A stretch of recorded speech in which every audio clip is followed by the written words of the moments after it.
حضرات گرامی، آج انسان کسی ادارے کا، کسی مسجد کا، کسی انسٹیٹیوٹ کا، کسی اسکول کا، کسی پراپرٹی کا ٹرسٹی بن گیا۔ ٹرسٹی بننے کے بعد وہ یہ سمجھتا ہے کہ اب میں ریئل باس بن گیا ہوں، میں ہی حقیقی مالک بن گیا ہوں، اب میں جس کو دوں وہ پائے، جس کو چاہوں اس کو محروم کرے۔ حضرات گرامی، یہ ہماری اور آپ کی بھول ہے، یہ نفس کا دھوکہ ہے۔ آپ اگر ٹرسٹی ہیں، آپ اگر پریزیڈنٹ ہیں، آپ سیکریٹری، جنرل سیکریٹری ہیں، آپ کو اپنی حیثیت یاد رکھنی چاہیے کہ آپ زیادہ سے زیادہ کیئر ٹیکر ہیں، آپ امانت دار ہیں۔ اصل جو وہ چیز ہے وہ عوام کی ہے، پبلک کی ہے، اور اگر عوام کے حقوق کو آپ مارتے ہیں، نعوذ باللہ ان کے حق سے ان کو محروم کرتے ہیں، اس میں کسی طرح کا دخل فصل کہتے ہیں، خیانت کرتے ہیں، تو آج دنیا میں اپنے ڈاکومنٹ کے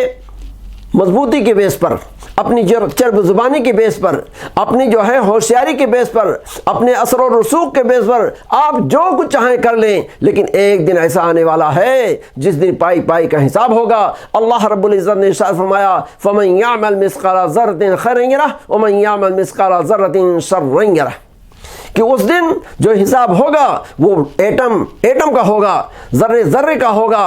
اگر کسی نے ذرہ برابر نیکی کی ہے تو اس کا بھی نیک پھل، اس کا اجر و ثواب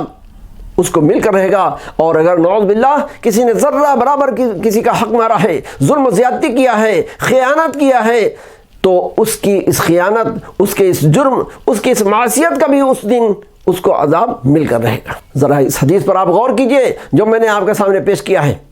یہ اس حدیث کا بیان کرنے والا کون ہے؟ ہمارے اور آپ کے نبی رحمت جناب محمد رسول اللہ صلی اللہ علیہ وسلم۔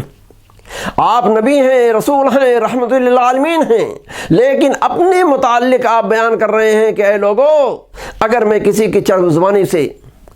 کسی کے حسن بیان سے، کسی کی غلط رودات سے متاثر ہو کر، امپریسڈ ہو کر کے کسی کا حق دے دیتا ہوں، اس کے بیان سے دھوکہ کھا کر میں کسی کا حق اس کو دے دیتا ہوں، تو یہ چیز اس کا حق نہیں ہوگی، اس کا جائز حق نہیں ہوگی، بلکہ یہ چیز اسی کا حق رہے گی جس کا حق وہ حقیقت میں ہے، جو حقیقت میں اس کا حقدار ہے۔ اور اگر کسی نے اپنے بیان سے مجھے دھوکہ دیا اور میں نے اس کے حق میں فیصلہ سنا دیا، تو یہ سنو، میرا فیصلہ بھی اس کے حق میں جائز نہیں ہوگا، میرے فیصلے سے بھی وہ چیز اس کی نہیں ہو جائے گی، بلکہ وہ سمجھیے کہ دوسرے کا حق لے رہا ہے، اور اس کے عوض وہ جہنم میں جائے گا۔ اس لیے میرے بھائیوں، میری آواز سننے والی ماں بہنوں، سماج سوسائٹی کے لوگوں، ہمیں اپنے گریبان میں منہ ڈال کر دیکھنا چاہیے، اپنے ارد گرد کا حالات کا جائزہ لینا چاہیے، اور ایک مومن کی حیثیت سے، ایک مسلمان کی حیثیت سے، نبی کریم صلی اللہ علیہ وسلم کے ایک امتی کی حیثیت سے ہمارا اور آپ کا جو فرض ہے، اس فرض کے تقاضے کو پورا کرنا چاہیے۔ عرض کرنے کا مقصد یہ ہے کہ ہمیں ایسے مال حرام سے نہ نفس کے دھوکے میں آنا چاہیے، نہ عقل کے دھوکے میں آنا چاہیے، نہ دنیا کے قانون کے دھوکے میں آنا چاہیے۔ یہ ساری چیزیں جائز کو ناجائز نہیں بنا سکتی ہیں، جو چیز ناجائز ہے اس کو جائز نہیں بنا سکتی ہیں۔ جائز ناجائز کا مالک، حلال و حرام کا مختار اللہ تبارک و تعالیٰ ہے۔ جو چیز دین کے اندر حلال ہے وہ حلال ہے، جو دین کے حیثیت سے حرام ہے وہ حرام ہے،